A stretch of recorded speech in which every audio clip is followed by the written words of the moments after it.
Ask doctor John Watts అని type చేసి మీ క్వశ్చన్స్ అడగండి, తప్పకుండా రిప్లై చేస్తాను. Aditya 17, doctor what about urticaria, is this condition eligible for HD? Aditya ఏమడుగుతున్నాడు అంటే అర్టికేరియా అనే కండిషన్ కనుక ఉంటే హెయిర్ ట్రాన్స్ప్లాంటేషన్ చేయించుకోవచ్చు.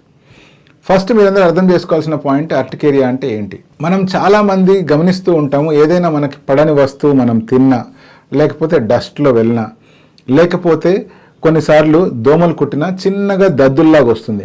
ఎవరికైతే ఈ డస్ట్కి కానీ లేకపోతే పడని వస్తువులు తిన్నప్పుడు కానీ ఇటువంటి వాటికి సెన్సిటివిటీ రియాక్షన్ అనేటువంటి ఉందనుకోండి, అలాంటప్పుడు మనకు దోమ కుట్టినప్పుడు వచ్చే చిన్న దద్దులు కాస్త వీళ్ళకి ఒళ్ళంతా వచ్చేస్తాయి. ఇటువంటి కండిషన్నే మనం అర్టికేరియా అంటాం. ఈ అర్టికేరియాలో చాలా రకాలు ఉన్నాయి. ప్రెషర్ అర్టికేరియా అంటే మనకి ప్రెస్ చేయగానే ఆ ఏరియాలో వాళ్ళకి అర్టికేరియా వచ్చేస్తుంది. ఇంకొంతమందికి కోల్డ్ అర్టికేరియా అంటే చల్లని వస్తువులు తగలంగానే అక్కడ అర్టికేరియా వచ్చేస్తుంది.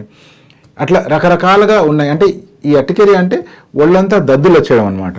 ఇప్పుడు ఇలా ఒళ్ళంతా దద్దులు వచ్చేసే కండిషన్ ఎవరికైతే ఉంటుందో వాళ్ళకి హెయిర్ ట్రాన్స్ప్లాంటేషన్ చేయొచ్చా అంటే డెఫినెట్గా చేయొచ్చు. డాక్టర్ గారు అన్ని తినొచ్చా, పచ్చి మీద ఉండాలా? ఫస్ట్ మనం ఎవాల్యుయేట్ చేయాలి ఈ అర్టికేరియా ఈ వ్యక్తికి ఎందుకు వస్తుంది.